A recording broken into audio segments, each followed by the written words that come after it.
Naan curry नखाएको पनि 1 महिनाभन्दा बढी भइसकेको थियो। अनि हामी चाहिँ जहिले पनि गुम्मा केनको ओतामा रहेको रोतास गार्डन रेस्टुरेन्टमा जान्छौँ।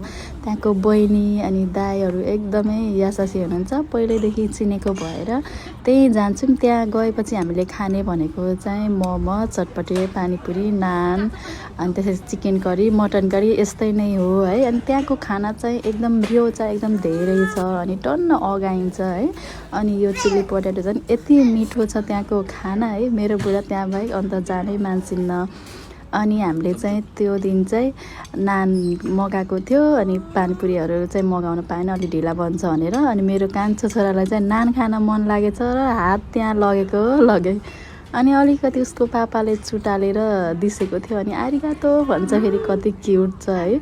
आफ्नो छोराछोरी कति माया लाग्ने हो। एकदमै मिठो छ रोतासु गार्डनको खाना चाहिँ है। लास्टसम्म हेरिदिनु भएकोमा थ्याङ्क यू सो मच।